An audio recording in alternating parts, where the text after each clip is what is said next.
Hey everyone, Coach Val Fiott here, longtime health coach, personal trainer, nutritionist, lifestyle coach, all kinds of things. I want to talk with you a little bit today about a relationship that most people don't really think a lot about. We talk a lot about our relationship with food, but I rarely hear people talking about their relationship with exercise. And more specifically, with the science of exercise, with getting out of the regular routine that's not producing results and actually getting into something that's formulaic and that's scientific and that's progressive, either week after week or in some cases month after month, but that's always moving the needle forward. Now, throughout my career, people have always come to me and said things like, "Oh, I can power through such and such issue, knee pain or back pain or whatever. I'll power through. I'll make it work." And in many of my sessions, my private sessions with clients, they have often said things like, if I'll say, are you experiencing any shoulder pain right now, or are your elbows bothering you? They'll say, yeah, but it's okay. I can get through it. And I want to make clear to everybody listening to this, there is a time and a place to fight through discomfort. Once we figure out what that discomfort's all about, there is a time and a place where sometimes it's appropriate to fight through because that discomfort is not going to lead to cartilage degeneration, for example, or other kind of joint abnormalities or anything destructive to your body. And there are times when it's actually absolutely going to do that. When if you try to keep running when your knees are really hurting, when it's not the muscles themselves, but the actual knee joints that are really hurting, or if, let's say, you're having some sort of neck pain and you're trying to fight through this heavy, intense lifting, there are definitely going to be times when, for one reason or another, it's inappropriate to continue and you actually should stop and make some changes, or in some cases, even abort the entire workout altogether. Now, I know lay people aren't going to be able to figure out exactly when what is, right? In clinical, we need to ask ourselves a lot of different questions. We need to really go deep on what are we experiencing? What are any postural abnormalities? Is there something with the joint structure that we're seeing? There's a million questions we need to ask to really figure out each case and be something of a detective. But what I would tell you is that your relationship with exercise, if you really want to be successful for the long term, not just for 2 or 3 weeks where you're trying to hurry up and lose weight for a wedding, but if you really want to build health within your body, build joint health, muscular health, metabolism, and really create the kind of biomechanics each day that are going to be suitable for longevity and for keeping you out of surgeries and out of the hospital and really doing well, giving the body what it needs, that the relationship you want to create with your body is one where you're not seeing exercise as this oppressive force that I've got to get into the gym no matter what today. I have to get through my workout even though I don't want to.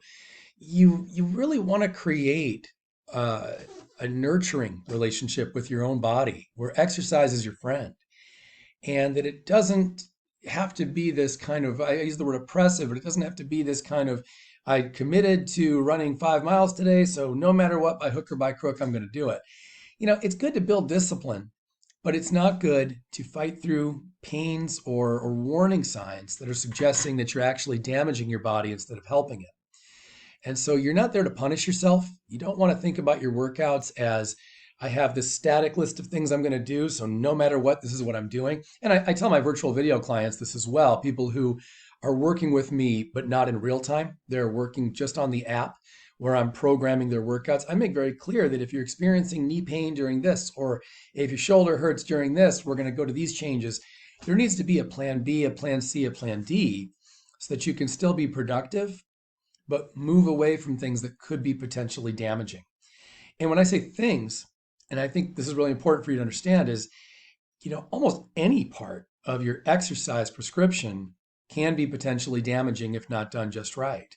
If you're doing a standing exercise, for example, like a standing lunge, and you start to flex the upper body forward a little bit more than it should be, then right off the bat, we could be potentially loading the knees, even potentially doing some damage to the low back and the hips, just from a very small little deviation in posture. And it's not just about good form, because I know a lot of people are going to hear what I'm saying and just think, okay, I need good form. I got you. It's bigger than that. The form can really be different from person to person. It's not just that there's universally good form on a particular movement for everybody. Everyone's going to have different needs based on their limb length and how long their torso is and what kind of injuries perhaps they've had in the past that we now have to be careful of. People with spinal stenosis, for example, might need slightly different form to perform an exercise in a way that's optimal for their body.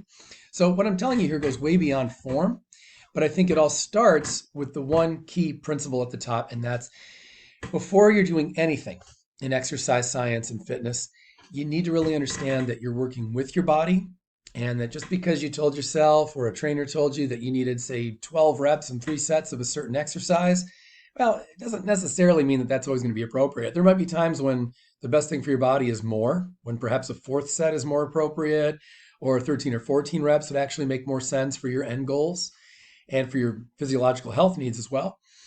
But there's other times when it's time to stop something early and make a change, especially if you're feeling a lot of musculoskeletal work, mainly in your joints and not so much in the muscles. That can really be a real warning sign. Other times we might just have too much volume or not enough recovery time, either between sets or even between days. There are just so many factors.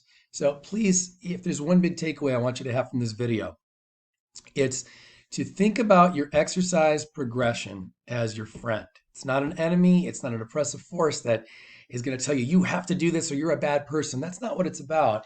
Work with and in tandem with your workouts, your progression.